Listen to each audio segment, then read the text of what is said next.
আপনি পৃথিবীতে আপডেটেড থাকতে চাচ্ছেন, এটা শয়তানের ধোঁকা। আপডেটেড না থাকলে কি হবে? আমার মোবাইলে সোশ্যাল মিডিয়া নাই, ফেসবুক ইউটিউব নাই, তো আমি কি আপনার চাইতে কম আপডেটেড মনে হয়? অনেকের চাইতে অনেক কম আপডেটেড, কিন্তু অনেকের চাইতে বেশি আপডেটেড আমি, আলহামদুলিল্লাহ।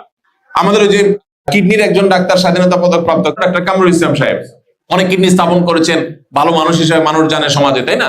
আল্লাহ ভালো জানেন, আমরা ভালো মানুষ হিসেবে জানি, সমাজে মানুষ জানে।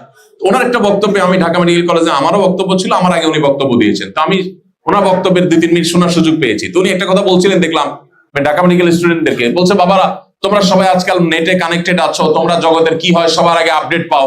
উনি একটা বাটন ফোন বের করে বললেন, আমার এই বাটন ফোন ছাড়া কোনো নেট কানেকশন, ফেসবুক আইডি কিচ্ছু নেই, কম্পিউটারেও নাই, মোবাইলেও নেই। তোমাদের কি মনে হয় মেডিকেল সায়েন্সের আপডেট তথ্য তোমাদের চেয়ে আমার কম জানা আছে? আমি চ্যালেঞ্জ করতে পারি তোমাদের চেয়ে আমার বেশি জানা আছে। শয়তান এটা আমাদেরকে মিথ্যা কথা বলে যে সোশ্যাল মিডিয়ার সাথে কানেক্টেড না থাকলে আমি আপডেটেড থাকবো না। এটা মিথ্যা কথা। শয়তান মিথ্যাবাদী। আল্লাহ কোরআনে বারবার করে আমাদেরকে বলেছেন শয়তান যে আমাদেরকে মিথ্যা ধোঁকা দেয়। এজন্য ভাই আমরা পরিবর্তনের সিদ্ধান্ত নেব তো ইনশাআল্লাহ।